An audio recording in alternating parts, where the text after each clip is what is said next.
कधीच नाही चुकणार तुमचे फेवरेट टीव्ही शोज झी5 सोबत, तेही एकदम फ्री। इकडून गेल्यावर मला सारखं असं मनात येत होतं की ताईचेने जी श्रीनू आणि ओवीच्या लग्नाची इच्छा व्यक्त केली आहे ती इथे तुम्हा सगळ्यांना येऊन सांगावी। पण मी जर हे सांगितलं असतं तर ताईच्या मरणाला मी जबाबदार आहे हे सगळ्यांना कळलं असतं आणि खुनाच्या आरोपाखाली मला जेल झाली असती। याच भीतीने मी गप्प बसले।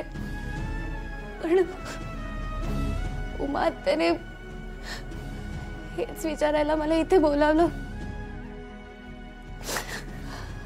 आणि माझा नाईलाज झाला।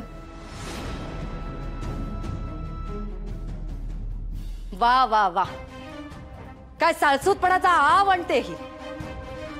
कोण विश्वास ठेवणार आहे तुझ्यावर? मी ठेवेन विश्वास। Neeraj, are you mad? तू काय बोलतोस हे तुला तरी कळतंय? अरे मी मॉम आहे तुझी आणि त्याच गोष्टीची लाज वाटतेय मला आज।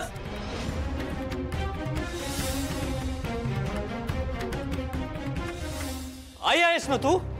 हा, ती पण एक आई आहे। एक आई असून तू एका आईच्या मुलीला त्रास दिलायस, तू त्या आईला दुखावलंयस।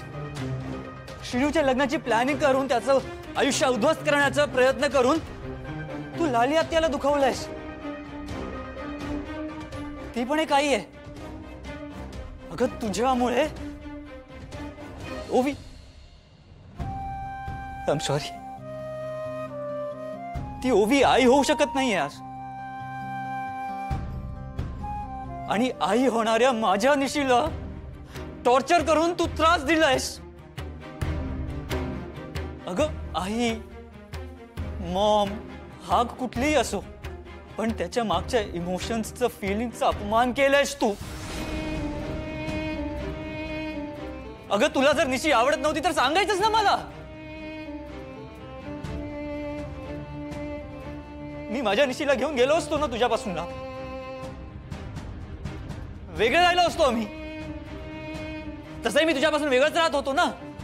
कशाला आली तू परत? आणि हे सगळं करायची काय गरज होती तुला?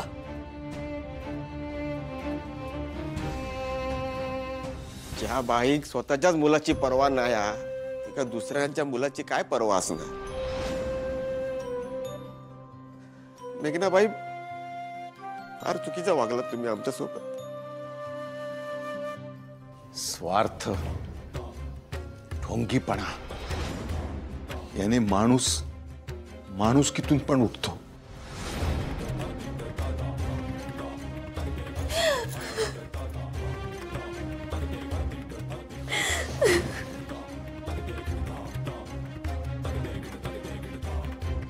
आणि याचं ज्वलंत उदाहरण तुम्ही आहात मेघना सचदेव।